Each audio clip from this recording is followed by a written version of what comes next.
This is Surfing Through Cinema. I'm your host, Hawaii Harry. Today I will be discussing the next film for Action Week. This is a movie from the legendary Japanese director Akira Kurosawa, The Hidden Fortress.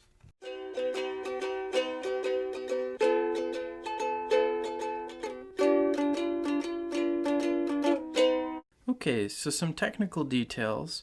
So this film was released by Toho, a film company based in Japan, famous for Godzilla and many other films. This was released on December 28th, 1958. And then it was eventually released in the United States on October of 1960. So this is during Japan's Renaissance in film history, and when they were making lots of historical films, a lot of action samurai films. So this is a perfect example of a classic Akira Kurosawa film. Okay. Another technical aspect, this is one of the main inspirations for Star Wars.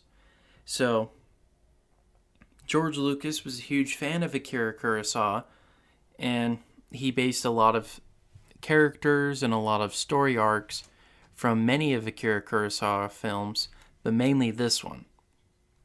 There's a princess who was in danger. There's, two bumbling peasants, or in the case of Star Wars, it'd be R2-D2 and 3PO.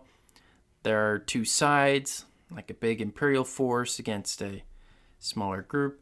It's very, very similar. George Lucas even later on stated that he used this film as a big inspiration for him. All right. And another interesting and cool aspect, kind of tying in more of Star Wars, many of the cuts and swipes and different edits, or angles I should say, are used in Star Wars.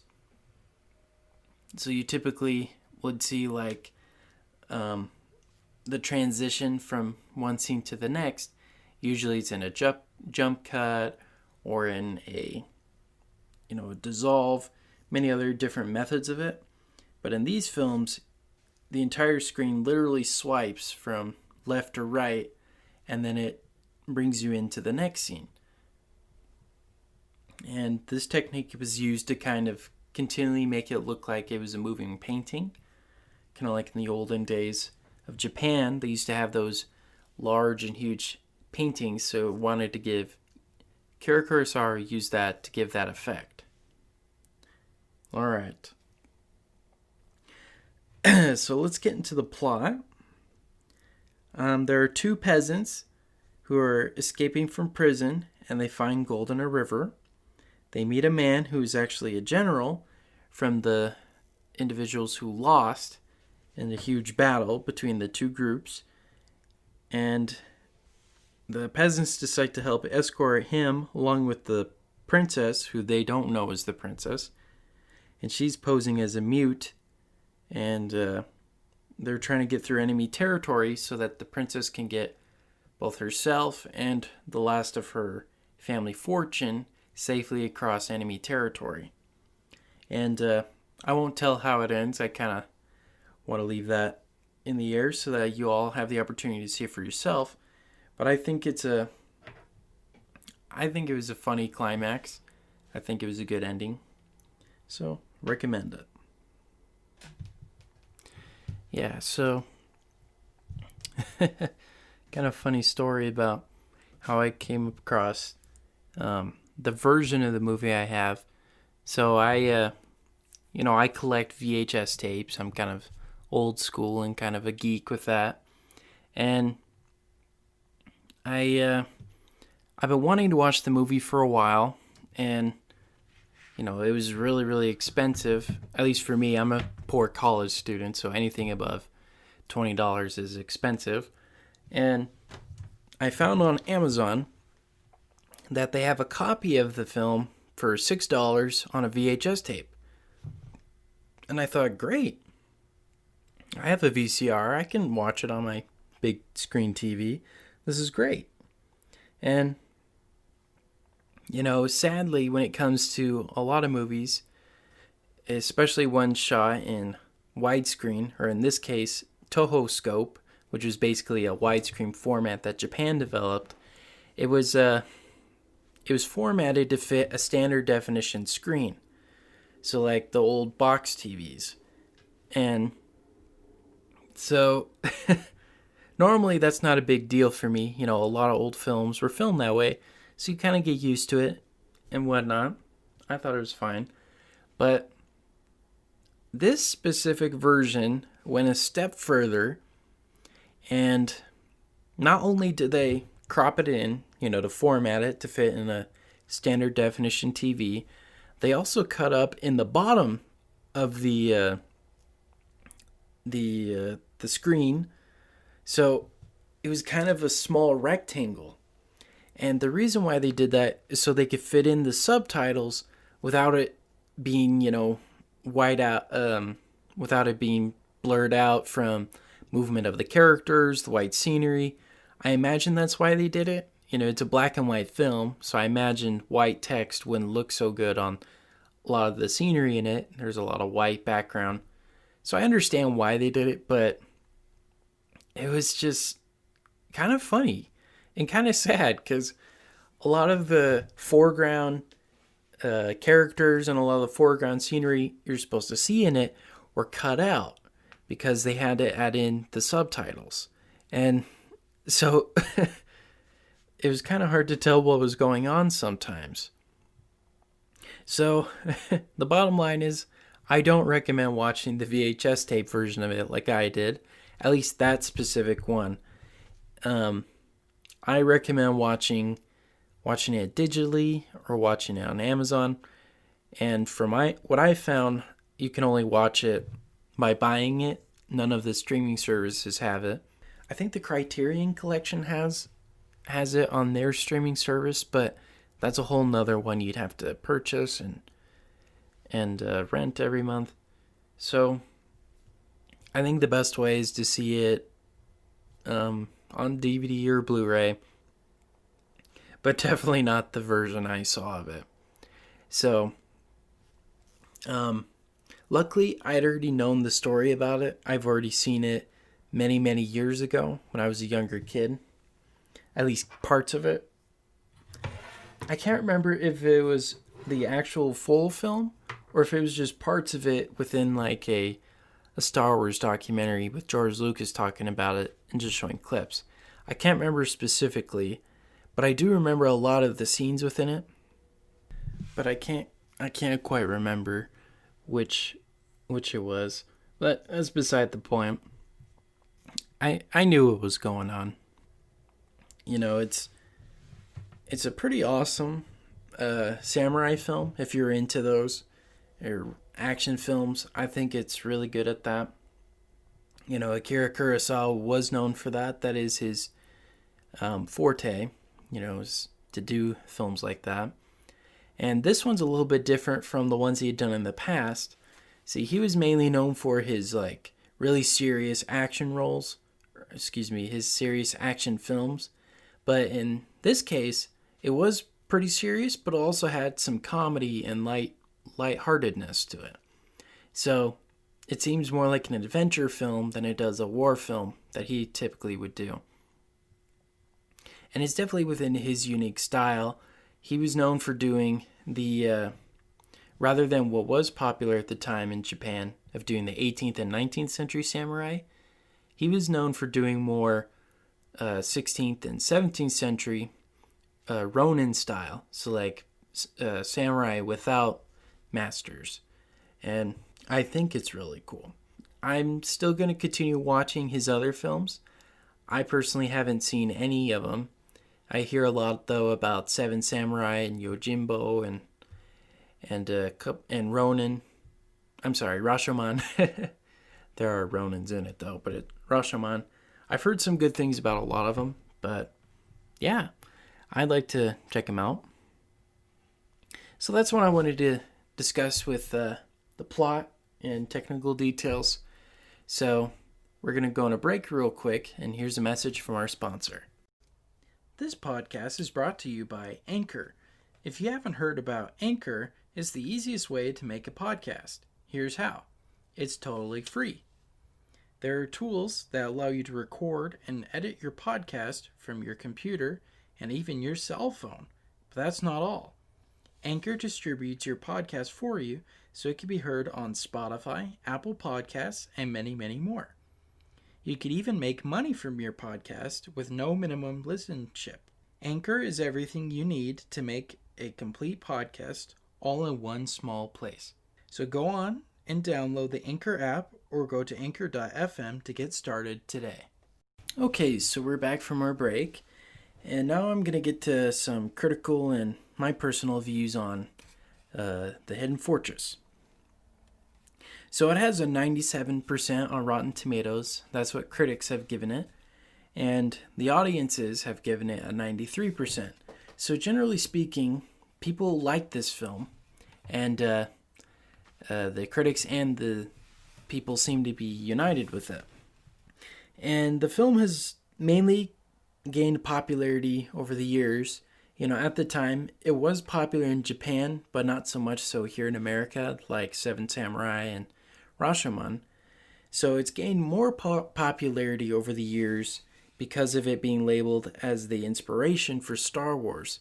So lots of Star Wars fans and science fiction fans have, had an interest in it and have watched it and have ended up liking it just because they feel it's the same connection as they do with Star Wars. And many people, many critics, they praise the cinematography and the characters, how they're relatable, how they're funny, and how they're not so strict and rigid.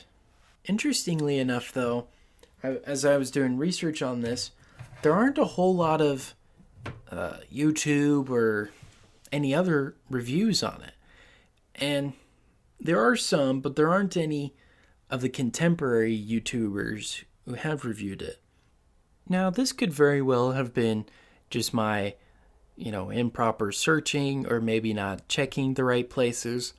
It's just an interesting thing, how so many people on, Rotten Tomatoes, IMDb, and all these different places praise the film, and yet there aren't too many people who discuss about the film.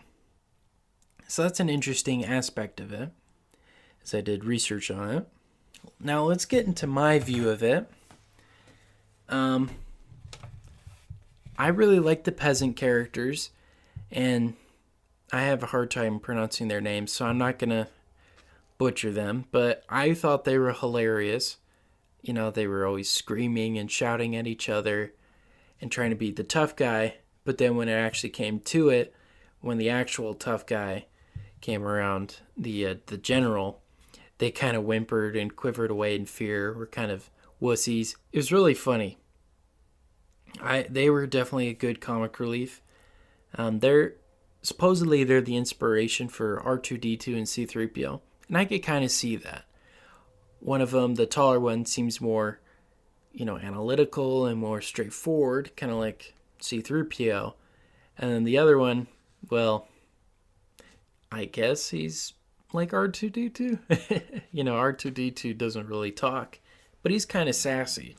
So maybe, I guess in that aspect, he is like R2-D2. All right, so I've learned that there are many versions of this film, and in the US, when it was originally released, they cut about 40 minutes of it out, and in other countries in Europe, they cut it down even more, like an hour, and it wasn't until, I want to say, 25 years ago, the United States released, or was finally able to release the original Japanese version of it, which is about 2 hours and 40 minutes long. 2 hours and 20 minutes long. And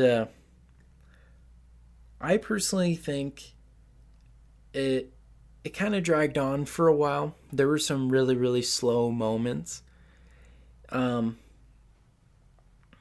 But I kind of understand why, Akira Kurosawa wanted us to be, kind of calm and ready for the action sequences he had. He didn't want to just put total action or total nothing in it. He kind of wanted to mix it up a bit. So I kind of understand that. But I do think it should be shorter. It does feel pretty long. And so, but that may have been just the version of the film I watched, how poor of a quality it was. So maybe I just need to see it in better quality, maybe in digital or other methods. That way I get more of the atmosphere of it and more of a feel for it, because it felt pretty crowded with that version of it. So it's something I'll have to see again. I definitely respect it artistically. I think the cinematography was, amazing. The editing was amazing. I for that aspect, I really like it. I think the best part of the whole film, or the best aspect, I should say, are the action sequences. Like the sword fighting, all kinds of things are really impressive. There's this one scene where the general, he's in this camp, and he has this long staff with a blade on the tip of it, and he's fighting this other guy within the camp, and he's like tearing down all these tarps and breaking things, and it's really, really cool and really tense. And they're like stalking each other and then lunging and attacking. It's really cool. I think that was the best action sequence in the film. So I really like that. That's The Hidden Fortress. I liked it. I had some issues with it, but I think generally it was a good film. It's something I highly recommend for any lovers of movies in cinema. I don't know if a lot of contemporary viewers would like it, just because of how long it is and how kind of slow it gets. So I definitely recommend it though for any cinema lovers and cinema fans, and really any of the works of Akira Kurosawa. And I haven't even seen a lot of them, but he's definitely a good director, at least for what I've seen in this and from what I've heard. So that's what I wanted to talk about today. Next time will be the 13th episode, and I'll be discussing the next film in Star Wars week, which actually won't be a film. It'll be the Clone Wars TV show. And interestingly enough, it's very interesting seeing how this week being The Hidden Fortress, which inspired Star Wars, and then the next episode being a Star Wars week. I didn't plan that out on purpose. That's just how it rolled out. That's how it rolled out. That's just how it worked. So that wraps up everything. This has been Surfing Through Cinema. I'm your host, Hawaii Harry. Take care.